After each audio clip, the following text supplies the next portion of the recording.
Hello students, आज हम start करें unit 2 electronic spreadsheet advanced. Okay, तो इसके अंदर पहला टॉपिक है analysis data using scenario and goal seek.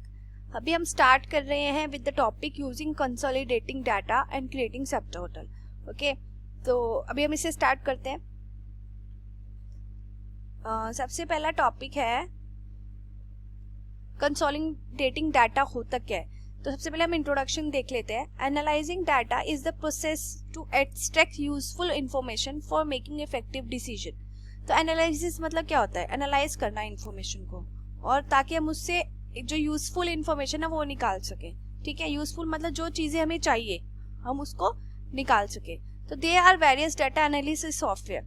तो बहुत सारे एनालिसिस सॉफ्टवेयर अवेलेबल है, सच एज कैल्क होता है, एक एक्सेल होता है और एक पाइथन होता है। तो that are used to retrieve, correlate, explore and visualise data to identify patterns, trends and relationship. इनको एक्सप्लोर किया जाता है, रिट्राइव किया जाता है। ठीक है, तो लिबर ऑफिस हम पढ़ रहे हैं, लिबर ऑफिस के बारे में।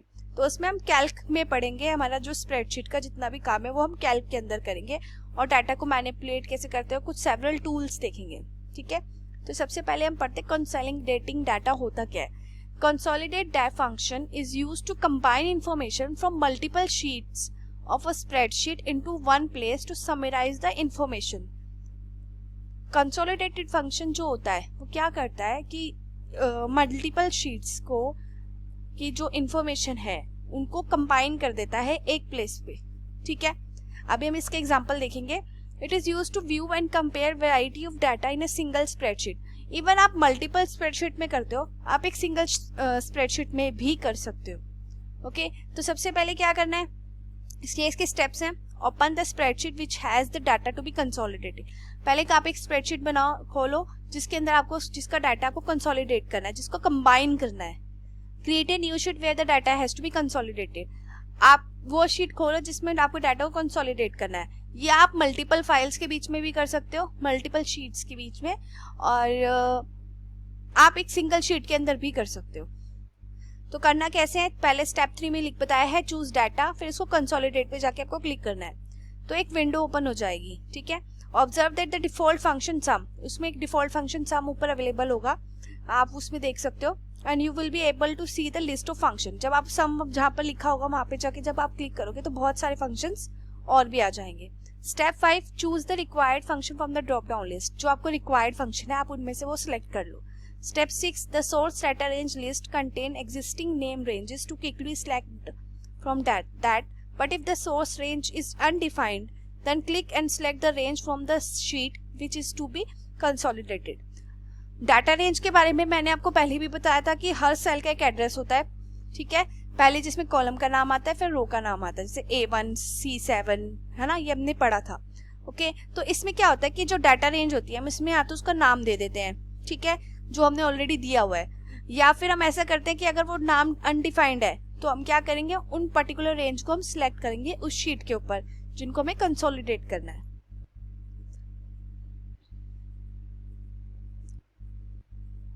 ठीक है, उसके बाद step 7, click on add to add this range under the consolidate range. जैसे कि इमेज है, यहाँ पर ये ऐड का ऑप्शन होता है इधर, तो आप इसके ऊपर क्लिक कर सकते हो और वो रेंज ऐड हो जाएगी। Repeat step 6 and 7 to add more sheets to the consolidate.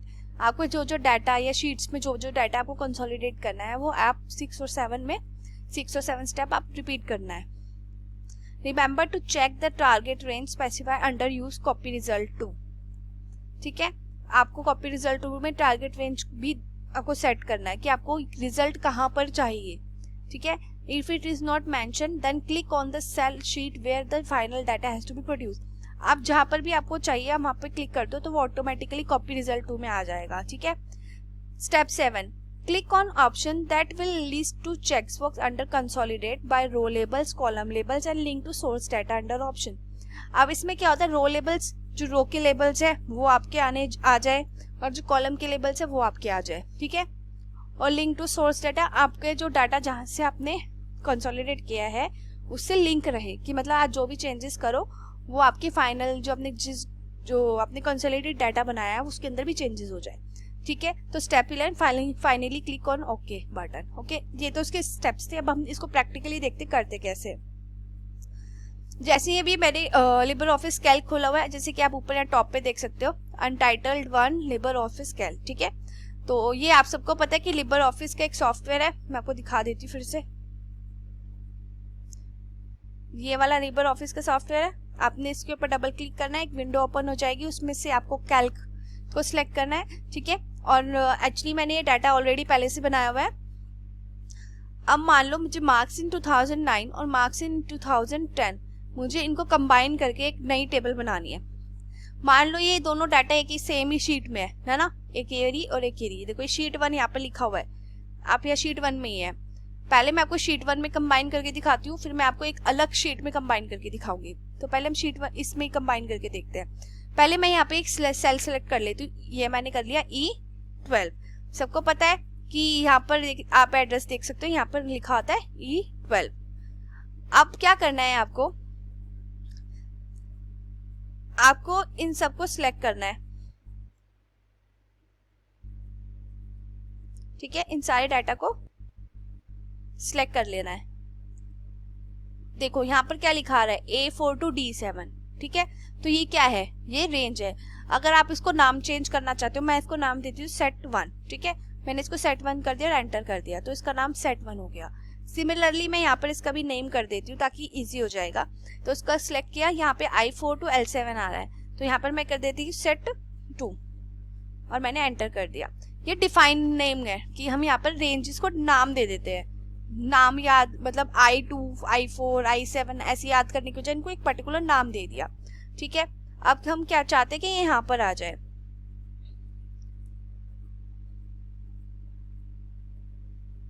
इधर मान लो E12 मैंने क्लिक कर दिया। देखो E12 अल्फाबेट्स सबको पता है कॉलम्स में आते हैं और नंबरिंग हमारे रोज में आती है।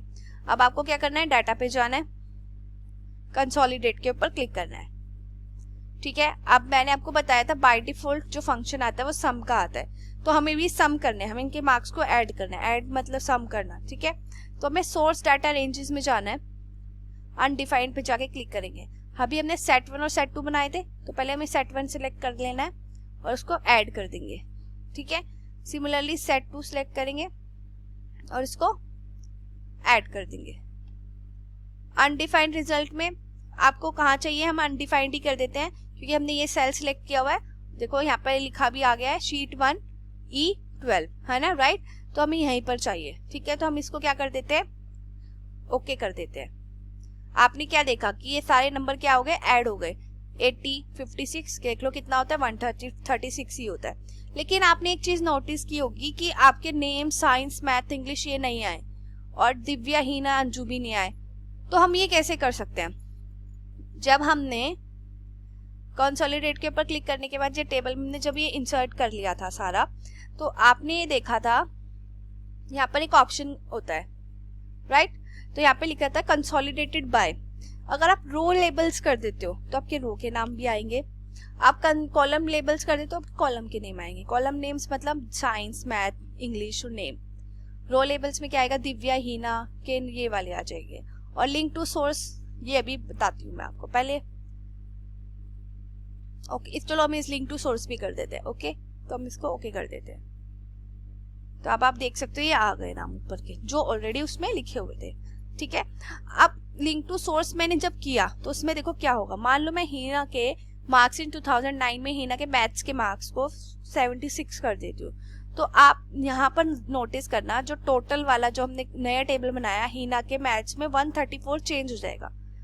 देखो मैं एंटर करती हूँ, देखो 154 हो गया क्योंकि मैंने उसके मार्क्स चेंज कर दिए।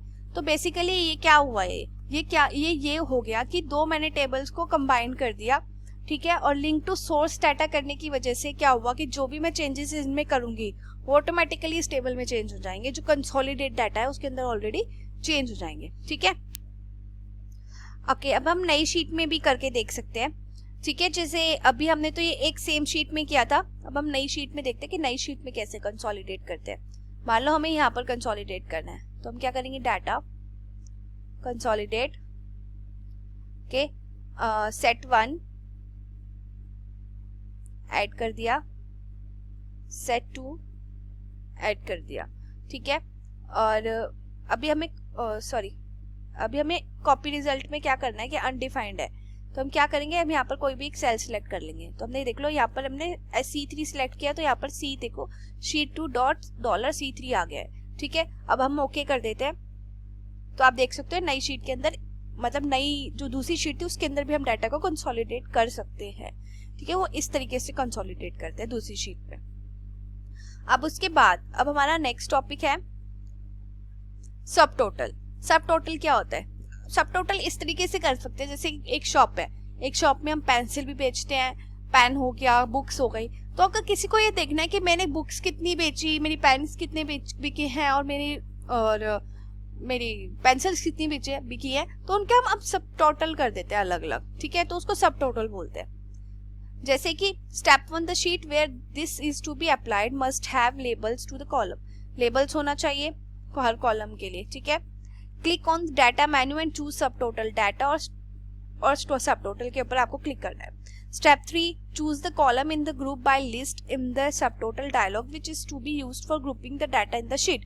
आपको वो कॉलम का नाम सिलेक्ट करना है जिसके थ्रू आपको ग्रुप बाय करोगे। ठीक है, Step 4, select the column by clicking the checkbox under the calculate subtotal for that you want to create subtotals for।